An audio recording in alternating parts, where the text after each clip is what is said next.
elections today, one being for the commissioners and the other for the election board. I did talk to Judge Charles's assistant this morning, and he does have a trial, so I'm not sure if he was going to be able to recess. So if it would be okay, since he's not yet here, if we wanted to start with the request before the commissioners. Yep. Oh, and I do have copies, sorry, for my friends here. And that request involves the contract with ES&S. As we had discussed earlier in the year, we had extended that through the end of May, and I have been talking to them, and we now have a contract extension that would last a year, so it would run from June 1st of 2017 until May 31st of 2018. No rate increases, so the same rates that we have been paying in previous years would be the same that we'd be charged. And in that information I did send to you, there is a breakdown of those costs. And like I said before, those costs are the same as we've been paying. So I request approval for that contract extension. Would you mind verbalizing the total? I don't have the total, but what I can do is I can go through, because what happens is they bill us based on when we actually use the service. So for example, when they code our actual ballots for, let's say, the Spanish, then we pay a certain per rate for that. Also, they do the audio for the ADA, so there's a rate cost for that. So if you like, I can go through the attachment, have some of the rates there. Do you know what it totaled last year, just for a reference? Unfortunately, I didn't bring that. I can That's tell you all right. the bill I have right now is for $38,000, and that is for the extension of the actual maintenance part of the contract. Okay. And then I can tell you then what happens is as they build the ballots, like I said, they have that piecemeal cost. Okay. So right now I can tell you that the $38,000 is basically for that maintenance and the support that we Okay. use a lot.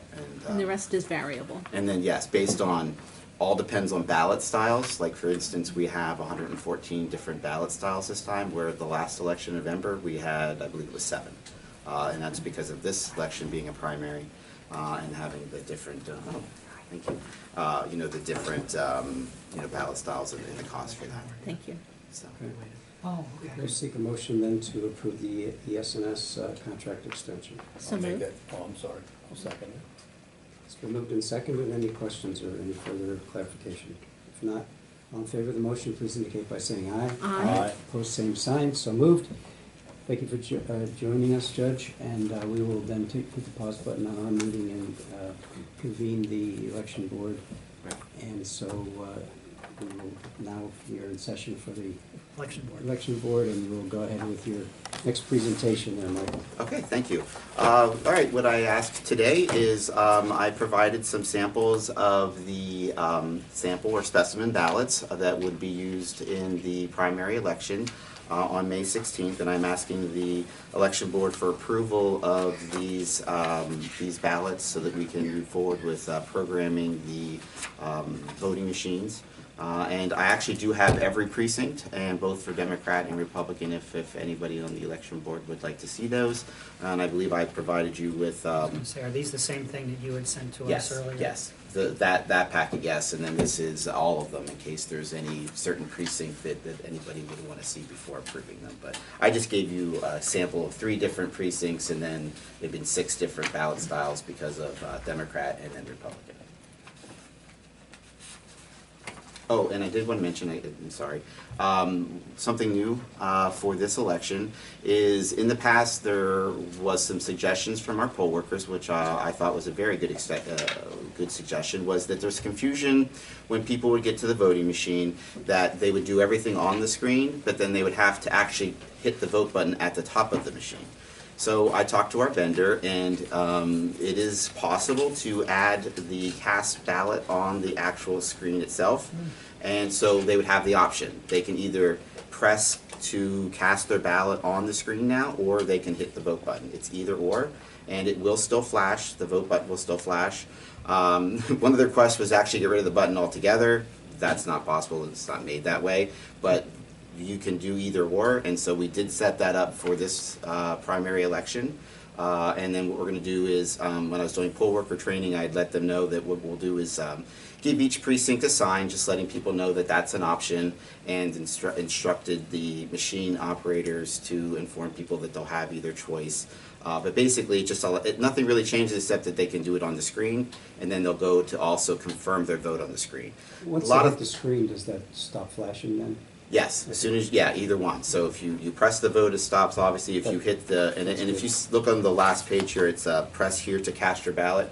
That's Right. where they'll actually be able to do that on the screen. That's- I did not realize that changed, because we used to have both options. Yeah, I'm not sure, but it wasn't since, I've been here.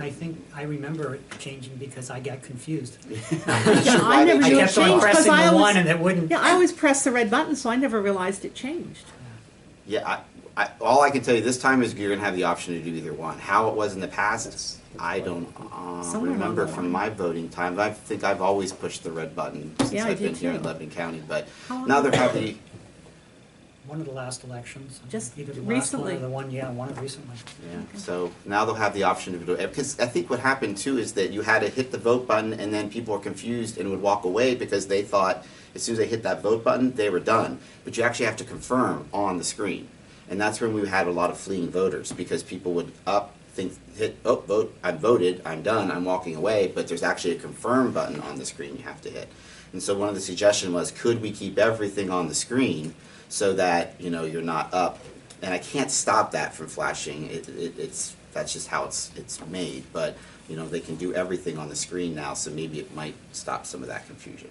And I thought this primary would be a good time, because unfortunately, the voter turnout won't be 72.5%, won't have, the lines, and so this would be a good time to try to get the voters used to something like this, and then I expect feedback from the poll workers to see if there is a lot of confusion with it, if people liked it, that type of stuff, so. I know you're in I'm in the session. middle of PFA hearings, that's correct. How's the poll watcher, how are you doing with the poll workers, I should say? Poll workers, we're good. I mean, we've got them all manned. I can tell you it was definitely a struggle recruiting and finding poll workers. We had a couple of precincts where we had to replace everybody, including the judge.